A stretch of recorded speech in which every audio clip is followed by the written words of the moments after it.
S'il y a bien une chose que j'ai retenue de la vie chrétienne, c'est de ne jamais laisser tomber.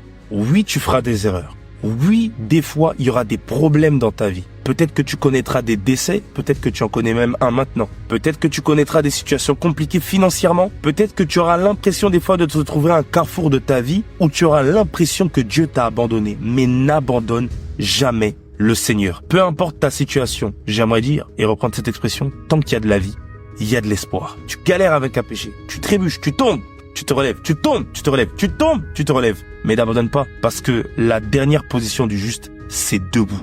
La Bible dit 7 fois le juste tombe, 7 fois il se relève. On n'a pas dit à cause de quoi il est tombé, mais on sait juste une chose, c'est que la dernière position dans laquelle il se trouve, c'est debout. Et j'aimerais alors t'inviter à rester debout. Peu importe les épreuves, peu importe les situations que tu vis, peu importe les choses que tu traverses, Dieu t'invite et t'appelle à rester debout. Pourquoi est-ce qu'il veut que tu sois debout? Parce qu'il veut que tu cours pour lui. Il veut que tu prêches pour lui. Il veut que tu fasses des choses extraordinaires pour lui et il a besoin de toi. Également, il veut surtout que tu puisses courir vers lui pour lui faire un grand câlin, car il désire avoir une intimité, une proximité, une relation avec toi. Ne lâche pas. Garde la foi en Dieu et reste accroché à lui. Que le Seigneur te bénisse. Si ça t'a boosté, si ça t'a édifié, n'oublie pas une chose, c'est que Jésus t'aime et qu'il est vivant et qu'il revient bientôt.